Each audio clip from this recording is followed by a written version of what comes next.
His name is Roger Federer.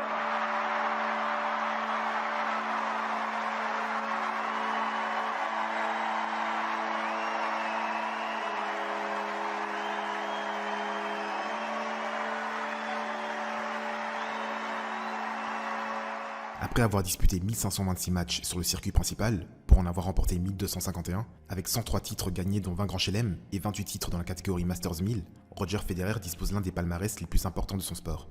Une vitrine de trophées qui a de quoi faire pâlir énormément de joueurs de tennis. Après 25 ans de carrière et après avoir disputé et perdu son dernier match en double à Londres avec son ami et rival de toujours Rafael Nadal, le Suisse de 41 ans fond en larmes aux côtés de son rival qui partageait avec lui son émotion. C'était le 15 septembre sur les réseaux sociaux qu'il avait annoncé prendre sa retraite à l'issue de la Lever Cup qui avait eu lieu le 25 septembre. L'histoire oubliera facilement son dernier match qui s'est conclu par un échec, car les 17 000 supporters et les autres légendes du tennis, à savoir Björn Borg, Novak Djokovic et Andy Murray, étaient surtout présents pour le voir faire un dernier tour d'honneur et quitter la scène du tennis mondial. Même si certains auraient préféré le voir partir sur une dernière victoire, il n'en est finalement rien, car c'est sa passion du sport, son talent et sa discipline qui font la carrière de Federer. C'est une page d'histoire qui se tourne dans le monde du tennis. Malgré sa vive émotion et ses yeux encore larmoyants, Roger Federer a quand même tenu à faire un discours.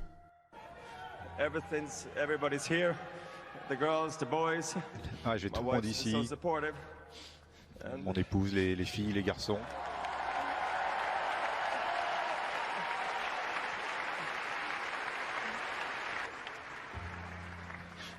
She could have stopped me long time ago, but she didn't.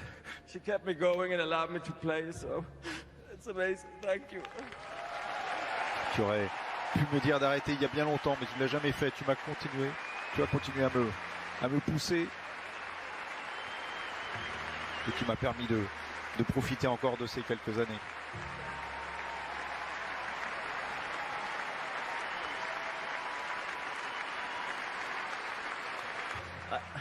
I don't know.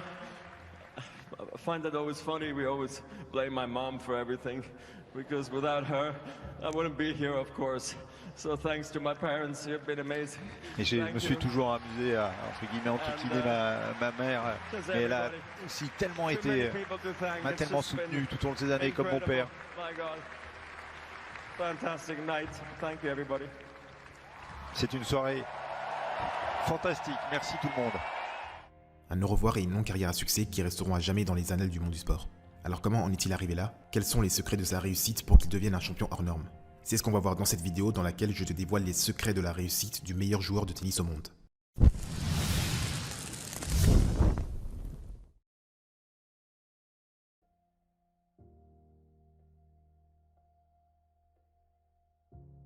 On est la moyenne des 5 personnes qu'on fréquente le plus. Si Federer était toujours sur le circuit, il était aussi surtout bien entouré. Un entourage qui a grandement contribué à sa longévité. Sa famille n'est pas uniquement là pour le soutenir, mais pour s'impliquer fortement dans sa carrière, comme en atteste cet extrait. Quand Roger frappe dans la balle, c'est tous les Federer qui tapent avec lui. La famille entière est mobilisée autour de la carrière du fils prodige. Première pièce maîtresse, la compagne, elle-même ancienne joueuse de tennis. Elle coordonne l'agenda et organise les voyages de son boyfriend de champion, une secrétaire très particulière. Je crois pas que cela fasse une différence que je sois sa copine ou pas. C'est clair qu'en tant qu'ancienne joueuse, je connais beaucoup mieux ce dont il a besoin que n'importe quel secrétaire qui ne connaît pas le tennis. Jusqu'au mois dernier, la société IMG a géré la carrière du Ballois. Mais depuis 15 jours, les parents ont repris l'affaire. La maman Linette a donc remplacé Marc Biver à la tête du business. Je ne suis pas une professionnelle, mais par le passé, nous nous sommes toujours beaucoup engagés dans ces affaires. Depuis les premiers pas du petit Roger, la vie de famille a été rythmée par ses coups de raquette. Dès lors, le tennistique se confond souvent avec le domestique. Pour le management, c'est comme pour la vie de famille. Nous réussirons à nous entendre avec Roger. Je pense que ça va marcher. Comment ça va se passer? Vous êtes en quelque sorte les employés de votre fils. Oui, bien sûr, et je peux très bien vivre avec ça. Il a déjà prévenu que dans 1 an ou 2 ans, il pourrait très bien dire qu'il aimerait à nouveau travailler avec une société de marketing. Pas de problème pour nous. En attendant, après les matchs, la secrétaire redevient compagne et les soirées sont presque celles d'un couple ordinaire. Généralement très discret dans les médias, son entourage gère ses relations publiques, la presse et la fondation Roger Federer Foundation qu'il a créée en 2003 pour aider les enfants à bénéficier d'une éducation dans le but de prendre leur avenir en main. Aujourd'hui, c'est quasiment 2 millions d'enfants qui profitent de ce programme.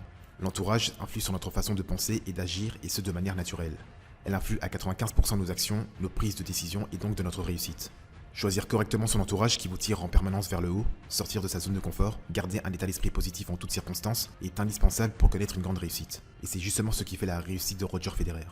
Il dit d'ailleurs à ce propos, il faut que la motivation vienne aussi des autres. L'entourage est primordial. Ma famille me permet de rester toujours plus jeune. Le plus dur, c'est de faire les sacs, le décalage horaire. Le moment où tu quittes la maison, il y a toujours un peu de tristesse. Je pense que la gestion de la programmation de ma vie privée et professionnelle et de mon tennis m'a permis de garder l'amour de ce sport et de rester en forme. En comprenant l'importance d'être bien entouré, on peut analyser dans notre vie les facteurs les plus importants de notre réussite ou de notre échec.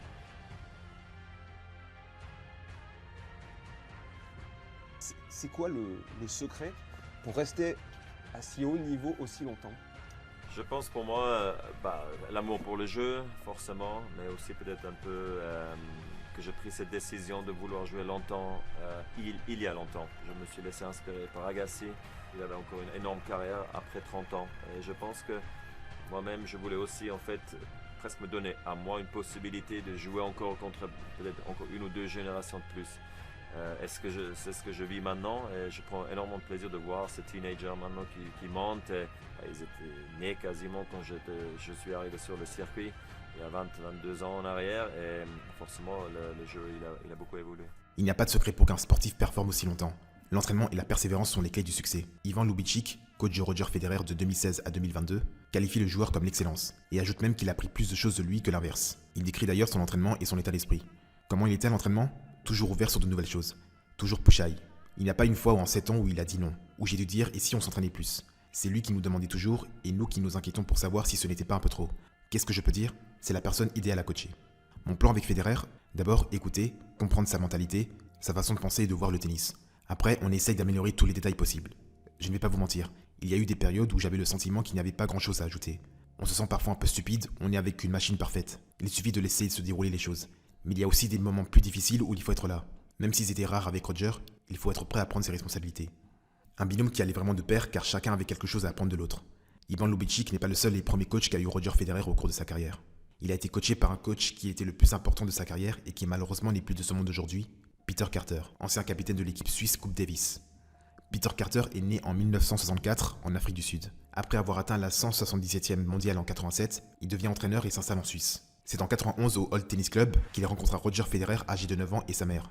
Il découvra très vite en lui un gros potentiel et était prêt à l'entraîner durement avec lui. Ils travaillèrent ensemble d'arrache-pied afin de perfectionner ses techniques de jeu qui par la suite émerveillera les fans du monde entier. Federer disait ceci à propos de ses entraînements avec Peter en 2019 au micro de la CNN. Eh bien Peter a été quelqu'un de très important dans ma vie, parce que je pense que s'il y a bien quelqu'un que je peux remercier pour la technique que j'ai aujourd'hui, c'est Peter. C'est grâce à lui que j'ai cette technique et ce relâchement. Il n'a pas été mon premier coach, mais il a été mon vrai coach. Il me connaissait moi et mon tennis, et il savait toujours ce qui était bon pour moi. En 2000, Federer devient professionnel et Carter est nommé capitaine de l'équipe suisse de Coupe Davis. Il sera alors remplacé par Peter Lundgren en tant que coach permanent, mais sera toujours présent en particulier lors des rencontres des Coupes Davis.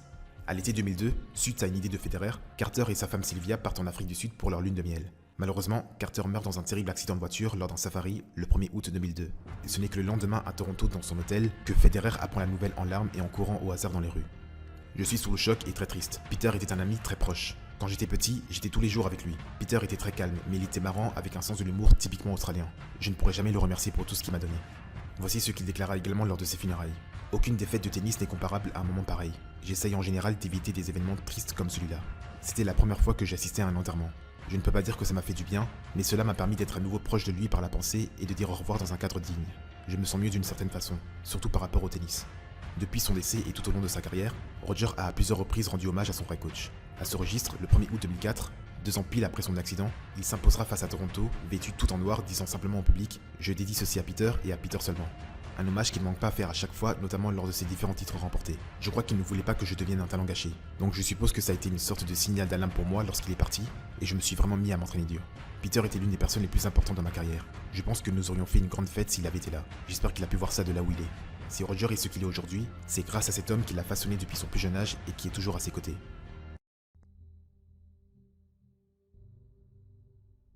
pas. Oui, c'est très important de l'avoir en fait, cette fraîcheur, parce que souvent avec l'âge, on devient un peu statistique. Ouais, trop statique. Trop statique, on sait qu'est-ce qui marche pas, et on accepte, au lieu de dire, tu sais quoi, je vais mélanger tout ça, et je vais prendre des risques, je vais tenter. En fait, quand tu tentes, souvent ça marche quand même. Ça frappe chez vous, hein, l'audace. Beaucoup de gens en vieillissant deviennent moins audacieux. Vous, au contraire, vous inventez des choses. Le fameux coup entre les jambes et d'autres choses comme ça. Hein. Mais oui, la montée après le service de l'adversaire et tout ça, moi je pense que c'est important de prendre des risques, mais en même temps, moi ça me fait plaisir parce que je suis un joueur qui aime prendre les risques, qui aime réinventer, et ça a plutôt bien fonctionné, je suis vraiment content. Lorsqu'on a des objectifs, on sait pourquoi est-ce qu'on se lève le matin. On sait où on va et on travaille dur et intelligemment dans le but de les atteindre. Voilà ce qu'incarne Roger Federer au quotidien. Malgré ses quelques défaites et blessures qu'il a subies au cours de sa longue carrière, sa motivation ne l'a jamais trahi. Pour apprivoiser la peur, il faut savoir oser prendre des risques. On atteint rarement ses objectifs en restant dans sa zone de confort et en jouant safe. Roger, lui, n'hésite pas à faire quelque chose de nouveau pour se donner l'occasion de se dépasser et d'avancer. Prendre des risques, c'est aussi la possibilité de gagner en confiance en soi. Plus on est confiant, plus on est respecté par nos pairs. Ce qui nous permet de nous démarquer des autres qui, eux, ne prennent aucun risque. Roger a toujours eu un excellent mindset. Un mindset qui se matérialise à travers ses capacités et ses compétences qu'il a développées et améliorées tout au long de son parcours. Avoir un état d'esprit positif permet de rester en bonne santé, physique et mentale. Elle augmente aussi sa longévité et favorise aussi le succès dans la vie personnelle et professionnelle. Avoir un état d'esprit positif, c'est se relever très vite de ses échecs, ne pas se laisser abattre par eux et voir le meilleur en chaque chose. Le succès, c'est 80% psychologique et 20% technique. Il y a un côté cruel dans le tennis. Je me rappelle que vous disiez, il y a jamais de match nul en tennis. Il y a toujours un perdant et un gagnant. C'est dur. Je trouve que c'est dur. Mais en même temps, il faut rester positif, même dans les moments difficiles quelquefois. Parce que juste parce que tu as perdu, ça ne veut pas dire que tu as tout fait faux. Et les médias ou certains gens, quelquefois autour de toi, peuvent paniquer. Et ça, quelquefois, j'aime pas trop. C'est pour ça qu'il faut faire confiance à soi-même, mais aussi se mettre en question, peut-être quelquefois dans les meilleurs moments. Comme ça, quand ça va moins bien, tu es plus calme. Ouais. Sa passion pour le tennis a évidemment fortement contribué à son succès et sa longévité. Cela crée finalement un cercle vertueux, le plaisir d'aller s'entraîner, d'avoir l'esprit de compétition, prendre du plaisir lorsque l'on joue, se fixer des objectifs et s'améliorer en permanence. Voici ce qu'il disait à ce sujet lors d'une interview en 2019. « Je n'ai jamais perdu l'amour ni la passion pour le tennis. Et cela m'aide beaucoup à comprendre aussi mon corps, et mon mental m'aide aussi beaucoup. Ce qui est une des raisons pour lesquelles je joue encore à 38 ans. La passion est un élément déterminant et indispensable dans la réussite. Une qualité qui se retrouve chez toutes les personnes ayant un énorme succès dans leur domaine. Ceci marque la fin d'une ère pour les supporters et le début d'une autre pour lui. Roger se dit heureux d'avoir franchi le pas et aura sans doute rendu cette soirée inoubliable. Il a laissé entendre également que bien qu'il sera beaucoup plus présent auprès de sa famille et de sa fondation, il ne sera cependant jamais loin du tennis sans donner plus de précision. Le maestro laisse un immense héritage à tous les amoureux du tennis, et même à ceux qui ne s'intéressaient pas forcément à ce sport, mais qui se posaient devant leur télé pour le regarder jouer. La légende du tennis mondial tourne l'une des plus belles pages de l'histoire du sport. Mais tout de même, il sent encore très très bien la balle et joue extrêmement bien au tennis, avec toujours une aisance déconcertante. On ne part pas avec l'image d'un joueur dépassé, on part avec l'image toujours de cette fulgurance, de cette légèreté. Et tant mieux.